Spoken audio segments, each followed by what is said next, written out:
Time's Esteemed Athlete of the Year award goes to Caitlin Clark, who has solidified her position as one of the most powerful and dominant athletes of 2024. In addition to breaking multiple records over the previous 12 months, Clark has increased women's basketball's profile and appeal on both the collegiate and professional levels. She is the inaugural NBA athlete. The 22-year-old accomplished several firsts. She won the Naismith Player of the Year award for her outstanding play, which helped the Iowa Hawkeyes get to the NCAA and national championship game for the second consecutive year. The Indiana Fever selected her as the first overall pick in the 2024 WNBA draft, demonstrating that her exceptional talent was not overlooked. Clark quickly broke records after joining the WNBA, raising the standard with new rookie records for assists, three-pointers, and points in a season. She won WNBA Rookie of the Year for her outstanding season.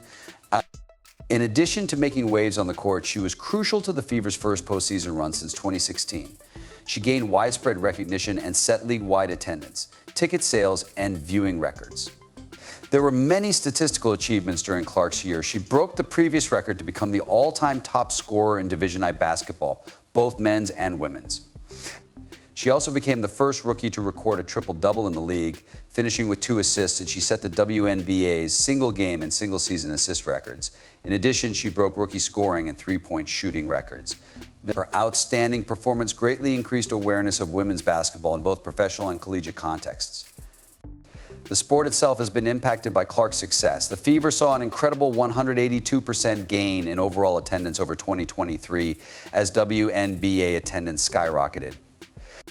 This upsurge peaked in September 2024 when 20,711 people attended their game versus the Washington Mystics at the Capital One Arena, setting a new WNBA attendance record. Significant increases in viewership were also observed, particularly during Clark's eagerly awaited games, like the June 16th encounter with Chicago Sky rookie Angel Reese. With 2.25 million viewers, the game became the most watched WNBA event since 2001.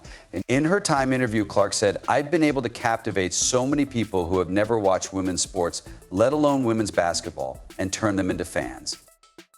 Throughout the year, Clark encountered opposition despite her outstanding accomplishments. Clark acknowledged that her notable exclusion from the 2024 Summer Olympics in Paris served as additional motivation for her, saying, "Being left off the roster will definitely motivate me my entire career." In addition to the exclusion, Clark frequently faced hate and negative comments online, much of which was directed at other athletes and was motivated by anti-LGBTQ, racial, and misogynistic sentiments. In a direct response to these concerns, Clark said, "Just stop. Because that's not who I am." She also recognized how race has influenced her life, especially her ascent to popularity. "As a white person, there is privilege, but I want to say I've earned everything," Clark remarked.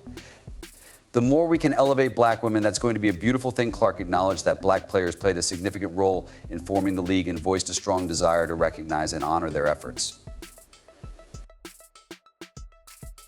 Clark realizes she is only getting started as she considers her journey.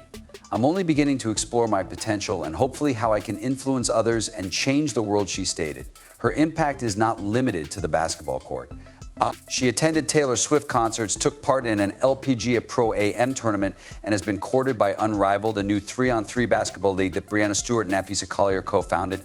But Clark chose to forego the new league in favor of focusing on getting ready for the 2025 WNBA season with the Indiana Fever, who will also gain from Stephanie White as their new coach. According to Teresa Runstedler, an African-American history professor at American University, all of this is really speaking to something much larger than Caitlin Clark. At this especially sensitive time in our political history, it speaks to the unresolved concerns around race, gender, and sexuality in American culture. Nevertheless, despite all of this weight, Clark's 2024 still has a resonating sense of delight. In Tro Stadia, sports bars, living rooms, and on social media, her talent united communities to celebrate her fire, selfless play, and ability to score in unthinkable ways when needed. "This electricity must have been a boon to Clark," You Feel Strong, Clark remarks. "Everyone goes nuts instantly. People enjoy the game and are invested in it, which is why I find it so entertaining. Supporting women's sports is not something these individuals do to tick a box. It will become the new standard." Clark went to 2 consecutive Taylor Swift performances at Lucas Oil Stadium the weekend before to our conversation.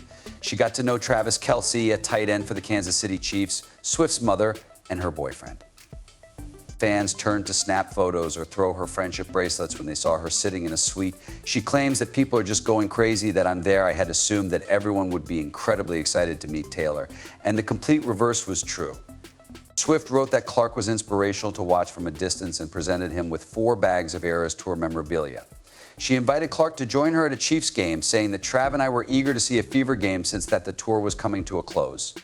If nothing else, Clark has always looked destined for fame and friendship with the world's top music artist. Clark's journey to this paradigm shift in women's athletics began in West Des Moines, Iowa, where she participated in a variety of sports as a child before concentrating on her strongest one. Her mother, Ann Nizzy Clark, is a retired marketing professional, and her father, Brent Clark, is executive vice president of a company that sells and distributes industrial and agricultural parts. She is the second of 3 children. Clark has 2 brothers. When Clark was in middle school, Jan Jensen, who was then an assistant coach at Iowa, saw her play for the first time. She threw a long pass that her teammate couldn't catch and made a step-back three-pointer. However, the timing was spot on. Jensen remarked she could see her swag, the manner of her gait. When everyone says, your shot hit the rim, let's go get ice cream during a Pee Wee game, she responds, I don't want any freaking ice cream. The Caitlin Clark mission started at that point. I want to win. Clark chose to play for her home state school instead of Notre Dame, despite her Catholic family's wishes for her to attend the Fighting Irish. She performed well at Iowa right away, although she struggled to conceal her annoyance.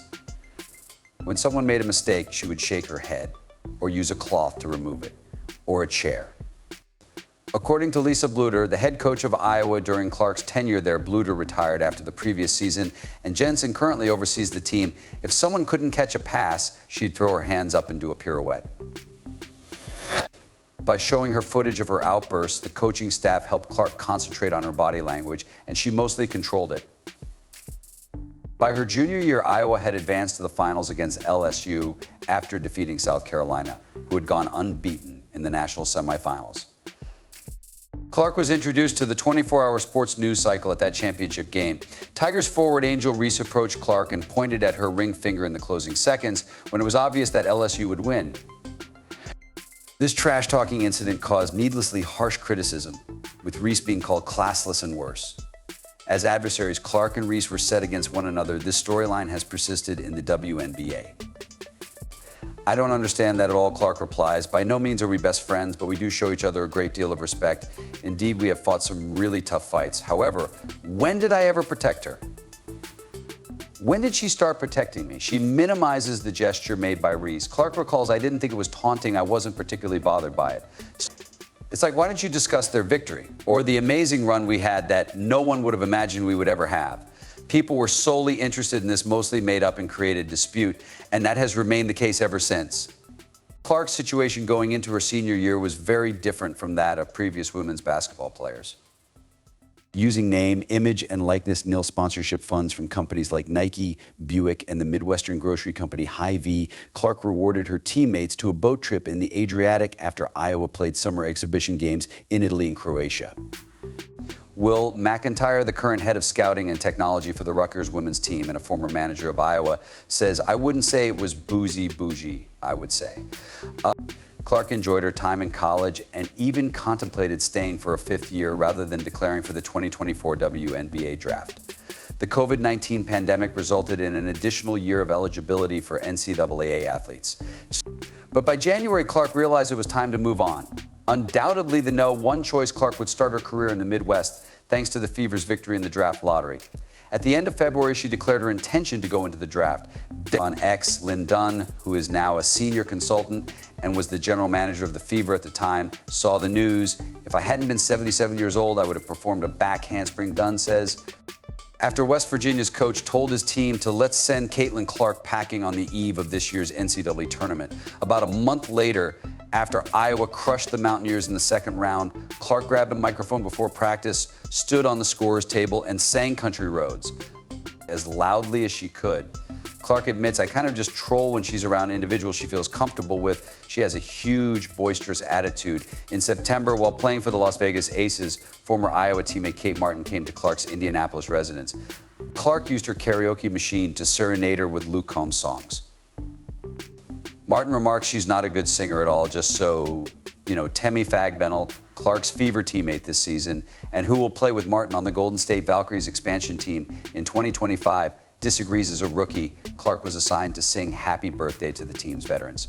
She wouldn't just sing a regular happy birthday, says Fagbinley, who rates Clark's voice 7.5 on a 10-point scale and thinks her charisma and sense of humor are part of her appeal. I want to personally thank Caitlin Clark for lifting up our sport, said revered Gamecocks coach Dawn Staley during the podium celebration after the Hawkeyes lost to South Carolina in the championship game for the second consecutive year, following a highly anticipated rematch between Clark and Reese in the Elite Eight that attracted the second largest ESPN audience to any college or professional basketball game in a dozen years. Clark had little time to think about her achievements because she flew to New York City 2 days before the WNBA draft after staying up late in Los Angeles to accept the Wooden Award as National Player of the Year, went straight to the Saturday Night Live set and passed out on a couch there from exhaustion. She received a lot of laughter during her weekend update segment as she criticized co-host Michael Chi for previous jokes about women's sports, including her favorite "You Don't Have a Girlfriend," Michael. The audience erupted. Clark claims that Jason Sudeikis, who had supported her at Iowa games, had suggested that add-on. Clark's segment included a heartfelt moment of gratitude as she acknowledged a group of trailblazing black women: Lisa Leslie, Cheryl Swoops, Cynthia Cooper, Dawn Staley, and Maya Moore, who was her basketball hero growing up, for paving the way for her success. These legendary athletes, despite their exceptional achievements, never received the level of recognition and attention that Clark now enjoys. America was built on a foundation of segregation and still struggles with issues of race today, Fagbinley, a teammate who enjoyed playing alongside Clark, shared via text message. In a sport where black and African American players dominate, white America has rallied around Caitlin Clark. While much of the support is remarkable and enthusiastic, at times it feels overly protective, exclusionary, or even racist. It seems like the great white hope narrative is resurfacing. Heading into the WNBA season, Ja Wilson, a two-time league champion and three-time WNBA MVP, expressed her belief to the Associated Press that Clark's race plays a significant role in her widespread popularity. No matter how much we achieve as black women, we often find ourselves overlooked or marginalized, Wilson said. It's frustrating when people insist it's not about race, because it absolutely is. Knowing the racial foundations of her fame, Clark says, "I want to say I've earned every single thing, but as a white person, there is privilege." A lot of those players in the league that have been really good have been black players. This league has kind of been built on them. The more we can appreciate that, highlight that, talk about that, and then continue to have brands and companies invest in those players that have made this league incredible, I think it's very important. I have to continue trying to change that. The more we can elevate black women, that's going to be a beautiful thing. Women's basketball had entered a new era when Clark and her fellow soon-to-be rookies showed up at the WNBA draft on April 15th. Fans had mostly seen Clark in her jersey, gym shorts, and ponytail, but now she was the first athlete in the WNBA or NBA to be dressed entirely in Prada for the draft, down to the tinted sunglasses she wore on the orange carpet.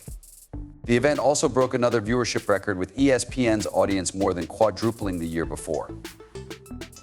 On a preseason trip to Dallas to play the Wings, Clark's Fever teammates were given a taste of their new reality. Indiana flew commercial for one of only 2 times this season. The WNBA started using charter flights for the regular season, and autograph hunters met them at the gate.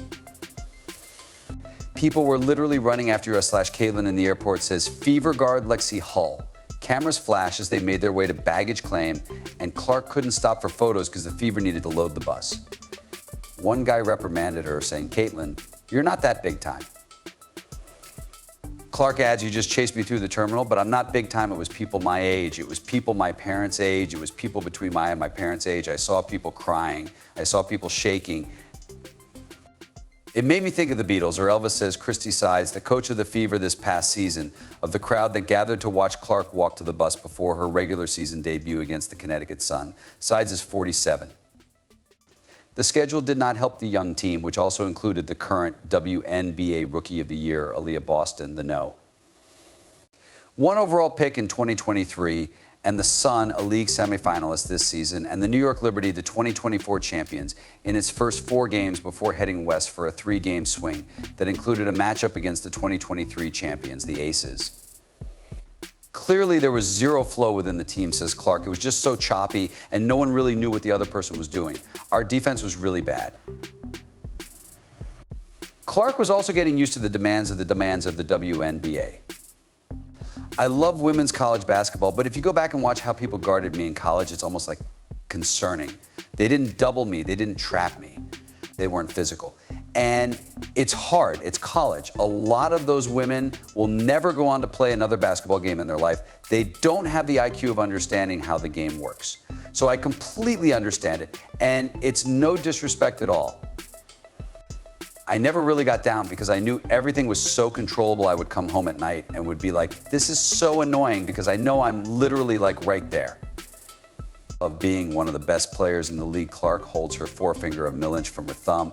I had a few big scoring games and was second in the league in assists. She was named League Rookie of the Month for May. She wasn't having trouble getting her shot off, but simply wasn't making enough of them.